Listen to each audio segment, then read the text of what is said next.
Suara Kebenaran pada Senin, 3 Februari 2025 berjudul Bertobat dan Berbuah. Injil Matius 21 ayat 31 berkata, "Pemungut cukai dan perempuan sundal mendahului kalian masuk kerajaan surga." Saudaraku, banyak di antara masyarakat Israel tidak menyediakan diri untuk merespon Injil dengan benar.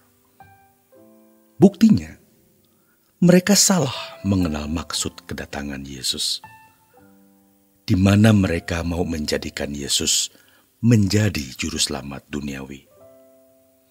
Mengangkat Yesus menjadi raja versi mereka.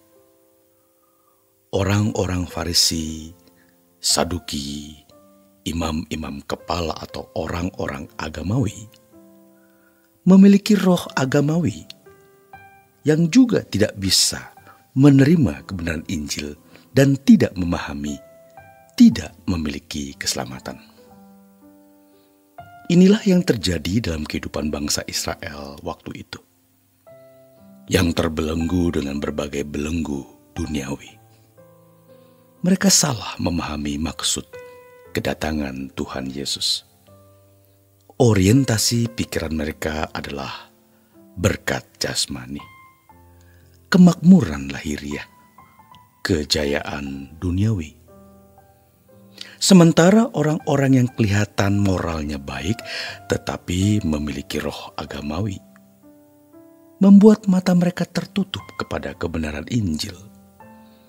Ternyata hidup keberagaman mereka, baik tokoh-tokoh agama maupun masyarakat, belum menjawab bukan saja kebutuhan untuk menjadi manusia sesuai rancangan Allah semula, kebutuhan untuk bisa menjadi seorang yang bisa mengerti kebenaran Injil. Jadi, hidup masyarakat Yahudi yang beragama ketat belum menjawab kebutuhan untuk bisa menerima Injil. Maka mereka disuruh bertobat, menghasilkan buah-buah pertobatan atau keberadaan hati dan batin yang siap mendengar Injil. Jadi, hidup keberagamaan mereka belum memenuhi maksud buah-buah pertobatan yang Allah inginkan. Jadi, ketika Tuhan Yesus berkata di Injil Matius 5 ayat 20, maksudnya adalah jangan kita tetap tinggal dalam hidup keberagamaan seperti itu. Jadi walaupun kita bertobat sungguh-sungguh, tapi kalau mulut masih kotor, pikiran masih najis, maka kita tidak mungkin mengenal Injil. Dan itu tidak bisa dikerjakan oleh Allah, karena itu kita kerjakan sendiri, tanggung jawab kita sendiri. Kalau mulut kita terbuka, itu bukan Allah yang membuka atau menutupnya, melainkan kita sendiri. Pikiran kita jorok dan bersih, bukan Tuhan yang mewarnai, melainkan kita sendirilah yang mewarnainya.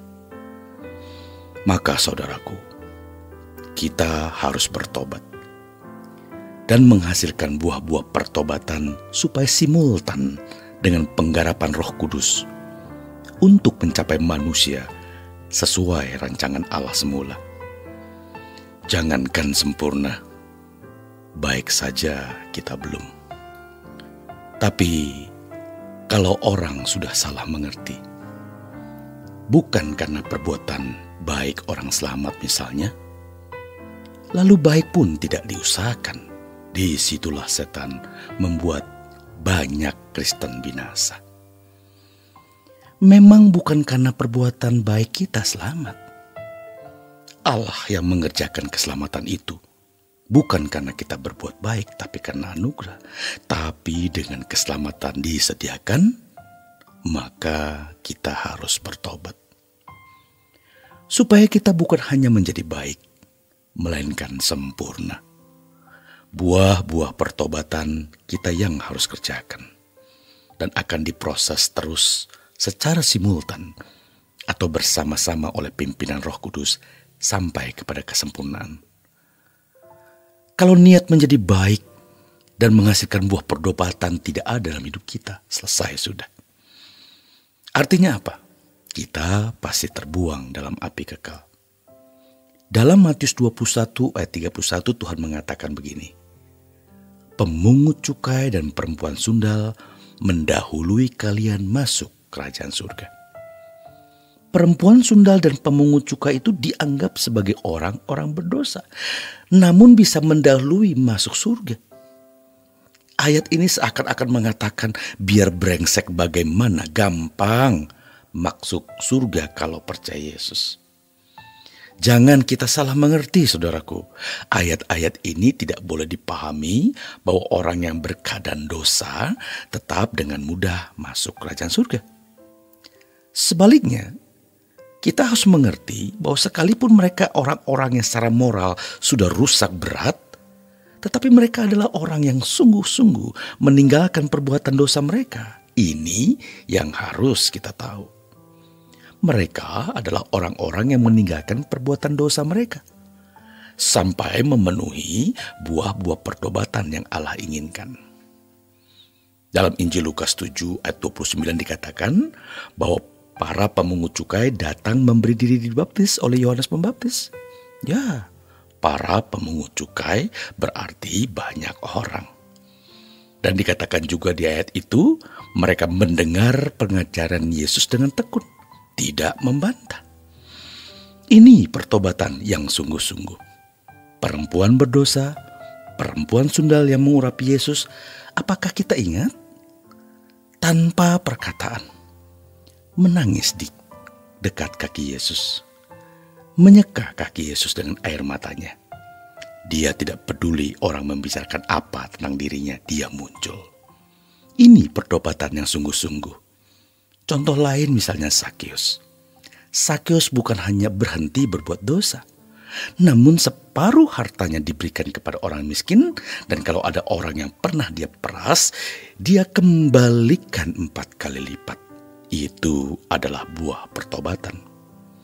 Kalaupun belum sempurna, namun mereka punya niat untuk sempurna.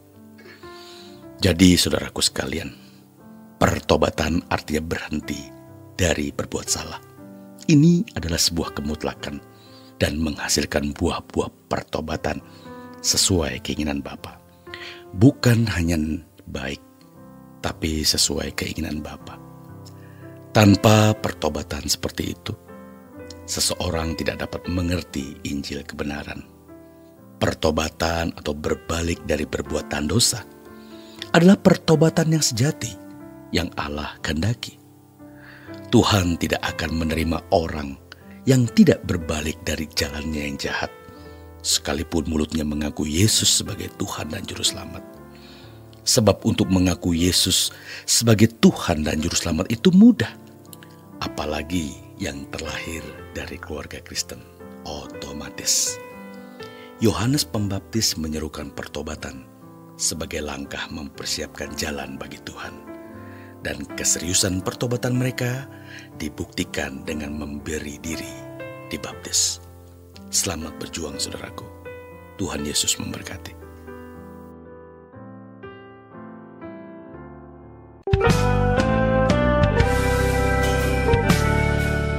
Renungan Truth versi audio dapat diunduh melalui truth.id/voice. Informasi lebih lanjut silakan menghubungi 021 4584 2381. Tuhan Yesus memberkati.